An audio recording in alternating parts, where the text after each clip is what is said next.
السلام علیکم بچوں، آج ہم سبق نمبر 4 غذا میں تغذیہ اس سبق کے تیسرے حصے کی معلومات حاصل کریں گے۔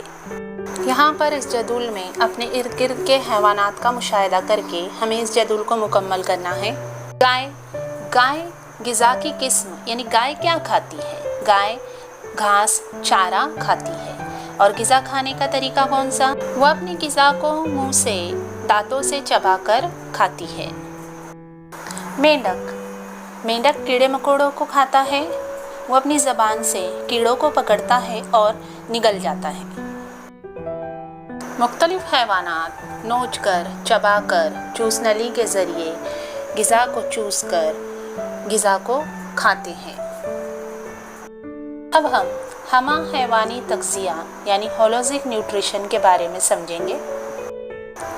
امیبا جیسا یخلوی جاندار غذا کس طرح کھاتا ہوگا بھلا؟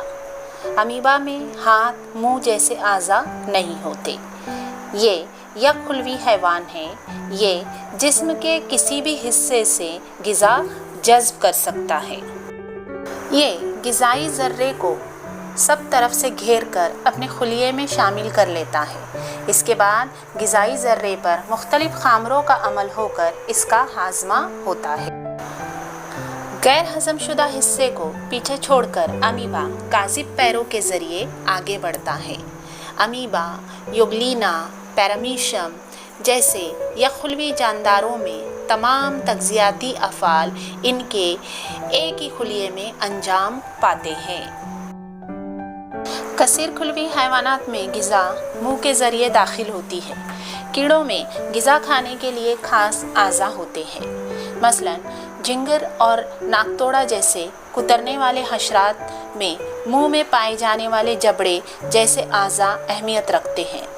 تتلی نلی جیسی سونڈ کا استعمال کر کے غذا چوستی ہے۔ مچھر اور کھٹمل سوئی جیسے منہ کے اعضاء کو جسم میں داخل کر کے نلی جیسے عضو سے خون یا رس چوستے ہیں۔ اس تصویر میں حیوانات کی جماعت بندی غذا کی قسموں کے لحاظ سے کون سی قسموں میں ہوں گی؟ غذا کی قسموں کے لحاظ سے حیوانات کی درج ذیل قسمیں ہیں۔ پہلی قسم ہوتی ہے اس میں سبزی خور حیوانات یعنی ہربیورس اینیمل۔ سبزی خور حیوانات نباتات کو اپنی غذا بناتے ہیں، جیسے گھاس کھانے والے، بیج اور پھل کھانے والے حیوانات۔